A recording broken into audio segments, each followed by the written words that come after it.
having to learn racism is a really interesting concept. How did you learn racism, just quickly? Just, yeah, because of like all the things that we were taught in school. Do you think black people can be racist?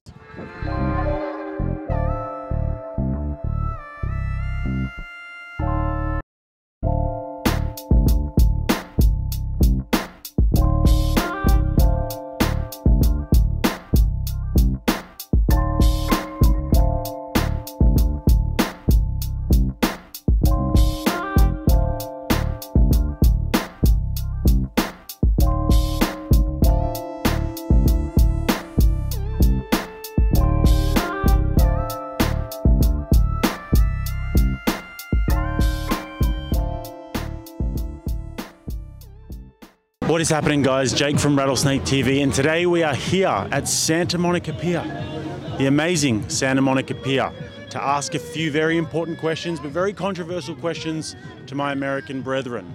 We want to know, is America racist? Let's get into it. Okay, so we are here today with Jorge. Anthony. Priya. Sue. Chua. Jenny.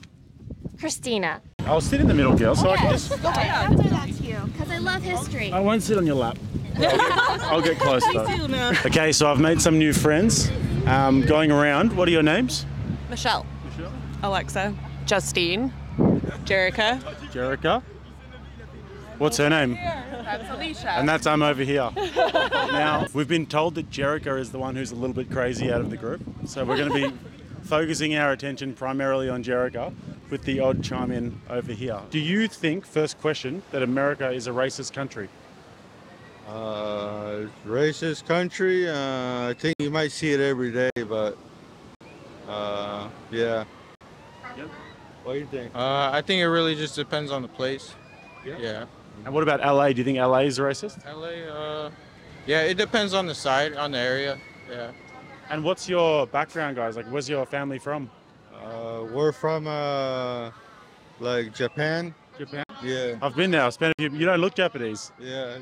My uncle was Japan. Yeah. Oh, really? Yeah. Are you Japanese as well? Yeah, it depends. My second cousin was Japanese, and my third uncle too was from Korea. Oh, yeah? Yeah. That's very interesting. Yeah. Japanese. What part of Japan? Yokoshima. Yokoshima. Yeah, Yokoshima. We've been there. Yeah. We might have run into your uncle at some point. Yeah. What are your names? I'm Eni. I'm Ruth. Do you guys think that America is a racist country? Yes, 100%. So, Jerica, do you think that America is a racist country? I do think that it is a racist country. Very much so. Yes? And what do you girls think? I'd say yeah. Yeah? Definitely. I agree. Do I think America is a racist country? Yes. But in California, I don't think so. Because if you see, we have a lot of agriculture here. A lot of agriculture here is based in for a lot of Hispanics, a lot of Asian communities. We do a lot of farming here. So probably not around this area, but in most southern states, I would say yes, because I don't know if you've seen What Would You Do? Yeah. But that is also based in the southern states as well. And you see a lot of people who are racist more towards minority groups. Islam, right? People of different colors. But not all are bad, of course. Okay. Yeah, the policies that are currently in place are, like, their foundation is kind of built on racist, like, structures, and as we can see, like, with things that have been happening, people have been taking advantage of that fact and, like, hurting, like, minorities and, like, certain groups because of those policies. Yeah. Yeah, I think, like, just systemically, America is racist. Like, even if it's not in your everyday, or, like, the conversations with people, it's just, like, things that you notice throughout your time, like, growing up here. There's a lot of things that are just, like, baked into whether it be education or the work culture or just, like, political institutions that make it hard for people of color to kind of advance. And it's a lot of things that are just, like, really just things that we consider normal and don't really overthink. So, like, by having the foundation be racist, you can't really, like, separate America from racism. Interesting. So I noticed you guys said that you think that it's systemically racist. and you think that there are certain policies, and you mentioned that the policies that it's built upon mean that today that has like a ripple effect sort of thing. What kind of systemic barriers do you think stand in the way of people who are ethnic minorities in America? I guess one example is like education. Just like even like not like first of all with like segregation and everything and separate but equal one, but it wasn't actually equal. Just that division and the fact that like um I'd say black people weren't getting the same education as white people. So you think education is one? That's an interesting one because I can see what you'd mean there. But did you think that that is primarily the role of like primarily because of racism? To add on to that, like if you look at education and how schools are funded, how public schools are funded, right? They're funded based on property tax in like most of the US, if I'm not mistaken. And when you fund schools based on property tax and you're comparing a school based on a low income community that was kind of built from history of, redlining and segregation and like putting people of color in like low income project housing or government housing, you're not going to have the same quality of like the school and like the materials and kind of like educational services given to those students compared to a richer, predominantly less like community with less people of color. So it's really just like those things that are just, kind of considered normal. You're like going to a good school or a bad school, but like the implications of that are, much more like in the history of the US itself. Right. So communities that are generating more tax income for the government are getting more funding for schools. So you think that because African American communities, for example, are typically of a lower socioeconomic status, and you think that's a consequence of slavery and consequence of Jim Crow laws that have held people back, and now that trickles down to today. Exactly. And why do you think America is racist? That's a really heavy question, though. The heavy son. It's like, how do I answer that in one sentence? It's like, I'm sensing that you guys are a bit nervous to speak about no, this. I'm not nervous. It's a very It's a loaded question. Yeah. loaded question. And it's hard, too, because I'm not the one that experiences it. So I can only say one side of it. Fair enough. And what do you think, if you had to like look at some historical causes or whatever, what would you look at and say these are the main causes of racism and this is the proof that racism is a big problem in America? Is it really historically, though? Because I feel like everybody knows like the history of it all. I don't think anybody actually focuses on like the now and how it's like being affected now.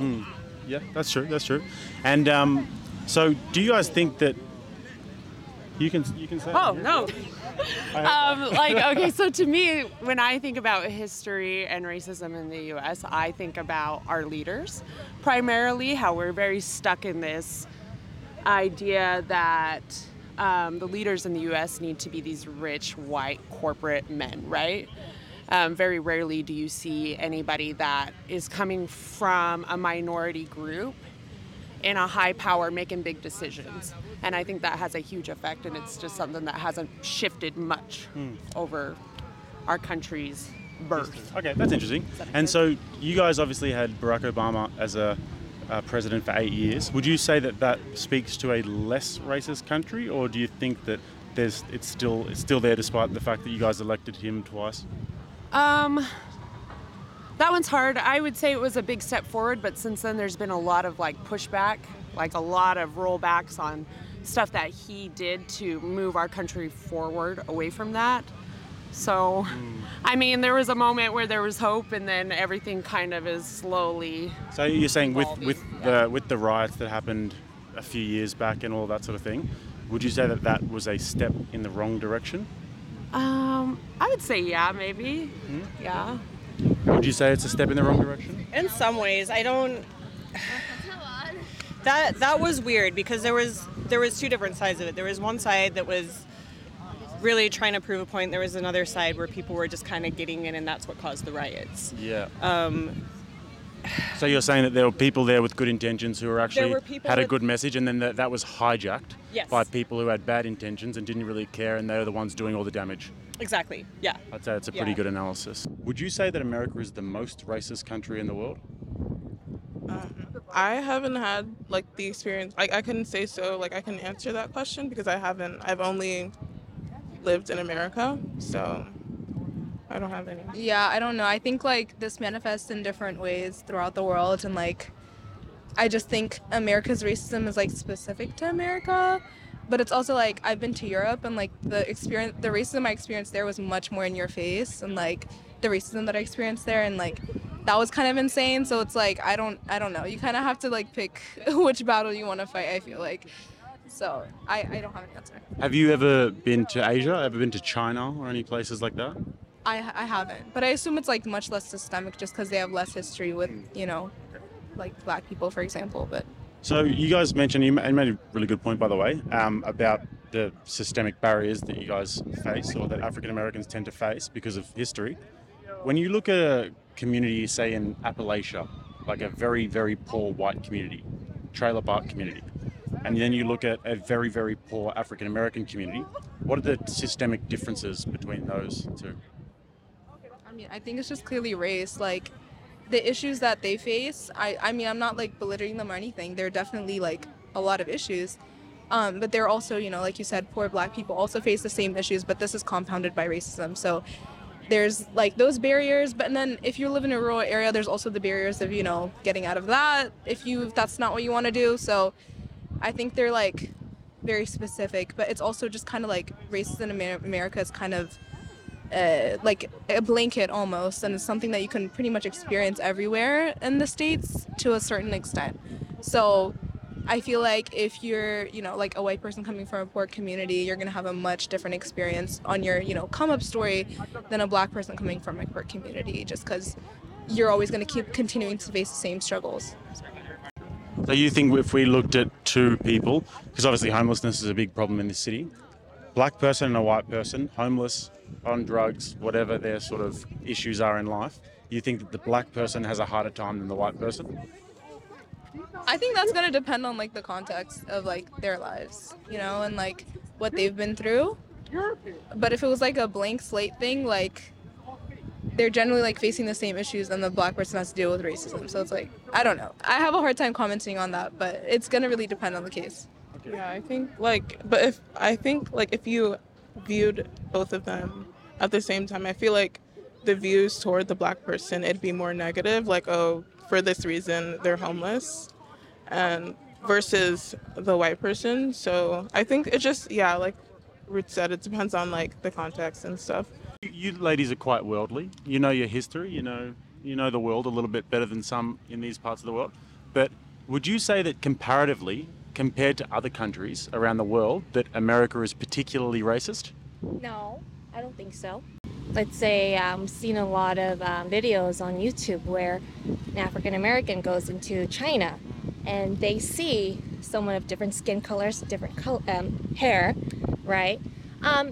They could be racist in a maybe more of like a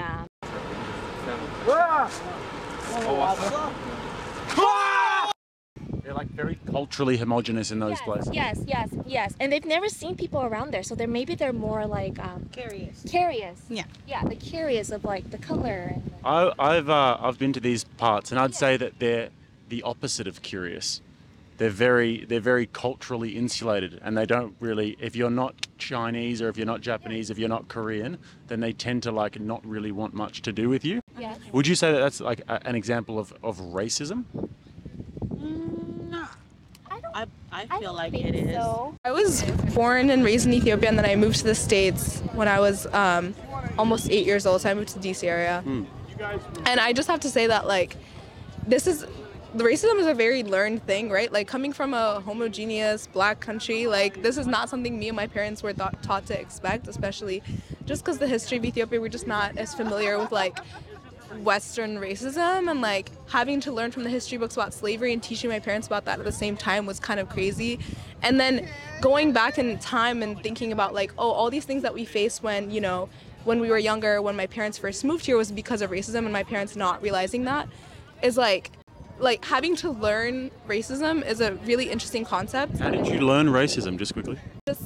Because of like all the things that we were taught in school, and then correlating that to like, oh, like the people in the history books, that's how people in my class view me, and like being like, oh, all these things that happen, like, Did you have any concrete evidence that your people in your class viewed you that way, or was it more a product of you being taught those things Yeah, that... like being taught those things, you know, like people would read books about slavery and then like they would turn to like one of the few only black kids in the class and be like, you know, like look at you in class, or like just like when you get to like learn about, you know, that slaves were like brought from Africa, things like that. Like to me that was like a genuine shock, just because like I wasn't born here and I had to learn that at the same time as my parents. Interesting. So you learnt racism from the education system.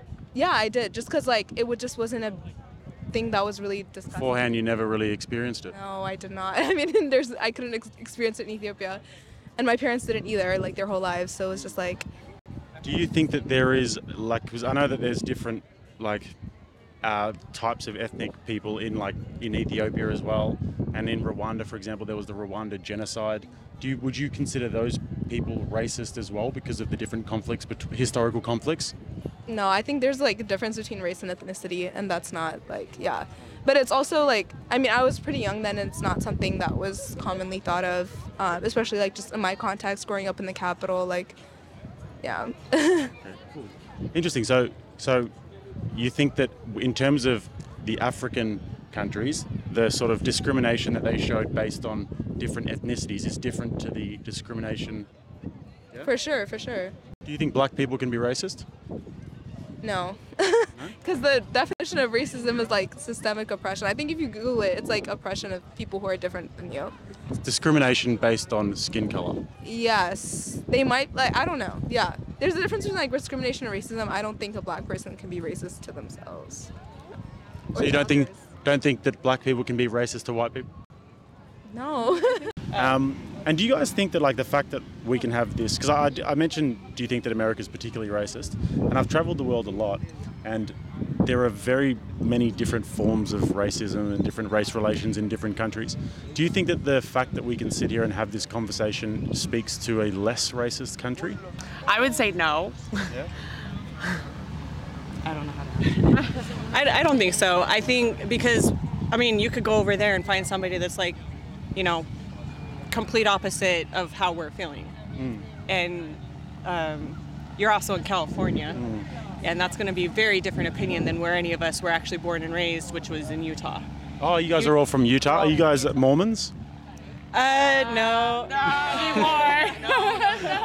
It's a power thing. Like, if you're not in power, you can't be racist to the other group that is in power of you. So you might have prejudices, like Annie said, or be discriminatory, but you're not gonna, you have no power to actually like be racist. So that's just like that's like a moot point. So what about, say for example, if I were very poor and me and all my poor friends, we lived in, let's say, Somalia, amongst the kings in Somalia, and they were saying to us, you guys are all white trash. Would that be considered racism in that specific context? I don't know. It's like, I mean, are those people like live there, like settled in? Like, I don't. They live there, we're foreigners, we're just there minding our own business, and the king is calling us white trash, putting us under the stairs in a little room. In the context of the U.S. today, or the world today, I don't know, like, because at the end of the day, it's still like white people with the power. So it's like, I don't know, like there's not much they can do because they're not gonna win the whole race of things. Yeah, because it's like, I feel like it's definitely a global thing of Yeah. like Europeans, especially with colonization. It's definitely like a global thing of white people being in power over like people of color. So that's a hard question. I, to be honest, don't know the answer, but I'm like a little iffy on that. Just when we look around here, guys, and when we look around LA in particular, you guys mentioned it's a very diverse place. I can come and speak to you guys. You guys are from the Hmong culture. I've spoken to a few African Americans today. I've spoken to a few Latinos who told me that they were Japanese, and so and we all got along really well. Yeah. And would you say that speaks to a country that's less racist, or would you say that that doesn't really matter in the grand scheme of things? I would say that time and age plays a huge part in this because of the like social awareness and because of the social exposure, especially in the United States. I think that it has really definitely like helped boost the connections that we have as human beings with each other compared to like back then when people were going based off of their own thoughts only. You know, I think that there is definitely a lot of racism in other countries as well. It's just less exposure, less awareness. racism really comes from ignorance Yes. and you know, like awareness. I totally agree with you. I think that exposure is the main thing. And like if you can grow up in a place like Los Angeles, for example, where you're surrounded by all different people from all different kinds of walks of life, then it gives you a deep respect and understanding for their culture. What I do worry about America though, is that the whole race narrative in the media is turned up so much. And I do worry that you guys are a little bit too conscious of it, if that makes any sense, and that people are always looking for it everywhere, as opposed to just embracing the other. That's it for today, guys. I hope you did enjoy that. I know it didn't look like there was too much diversity in the video, but the younger ladies were the only ones who wanted to talk to me for some reason. Who knows? We asked like 100 people and that's what we got. So if you did enjoy the video, please make sure to chuck a thumbs up on it, subscribe to the channel if you haven't already, and until next time, I'm Jake. This is Rattlesnake TV, keeping you armed and dangerous.